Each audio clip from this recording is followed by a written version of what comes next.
Everyday life tends to be peaceful. The sun will rise and life will go on as it always has. Most days, you can predict your activities, emotions, and reactions. It is when uncertainty happens that we must channel certain leadership skills to navigate the uncertainty. When unimaginable uncertainty strikes, not only in a large natural disaster, but within your own organization, how can you empower yourself to deal with uncertainty? Let's begin by creating your own disaster plan. To create your own disaster plan, let's review the lessons learned from Jarrett Barrios in the Chilean minor article. First, we must define the challenges imposed by uncertain situations. Second, we will develop and implement strategies. And finally, evaluate effort for future situations. By taking this controlled approach, you will be able to manage a seemingly chaotic situation into a successful venture. Let's go through each step of the process in detail as you define your own disaster plan. Define challenges. While every situation may be different, establish situational awareness and a high-level understanding of the critical elements of a complex environment.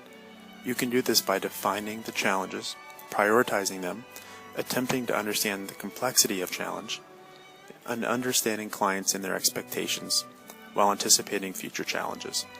In a work setting, this might mean speaking to key stakeholders and colleagues to understand the situation at hand and think about a timeline for accomplishment. This critical step allows you to understand the situation to enable yourself to develop a strategy. After understanding the challenging situation, develop and implement a strategy. First, define the mission. How are you going to define success and what are you working towards? Keeping in mind to balance the big picture with awareness of potentially critical details. While it's easy to get caught up in the details, remind yourself and those around you of the mission. As you lead through your challenge and constantly remind your team of the mission, maintain adaptive leadership. Leaders facing complex, high-pressure situations can use dual approach to integrate fast innovation and urgent execution. Invite innovation through experimentation and learning, while maintaining a healthy tolerance for failure and ambiguity. Adaptive leadership enables leaders to hit urgent time pressures while keeping their teams engaged and focused. Many challenges you will encounter tend to be emotional. When facing emotional challenges, leaders must alternate and combine their efforts of directing action while empowering and enabling innovation. Jarrett gave a great example in his discussion regarding the Boston Marathon, knowing that he had the team in place and empowering his staff. He was able to begin helping immediately despite his deeply emotional connection. Another key area that must be maintained is communication. Key aspects of getting communication right include giving a message of realism and hope while being cognizant of achieving the right amount of communication.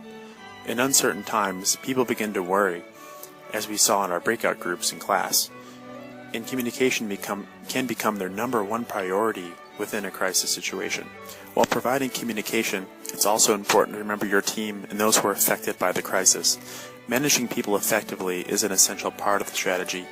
You must not only empower, but also lead, always focusing on the learning generated by failure, while reminding people of the mission constantly. This was a main theme Jarrett mentioned during class that he used to motivate his staff. Finally, as you develop and implement your own strategy, look back to evaluate outcomes for best practices and future learning. Think about what worked well and what didn't, and how you can leverage that learning for a future crisis situation. Jarrett provided a great example of this with the failure of Hurricane Katrina and using those lessons learned for a successful Hurricane Sandy relief effort. To summarize, here are the key elements of your disaster plan as you face your own future crisis. First, define challenges. Establish situational awareness. Second, develop and implement a strategy. You can do this by defining the mission, maintain adaptive leadership, face emotional challenges, sustain communication, and empower people. And finally, evaluate outcomes. What best practices can you learn and adapt for future use?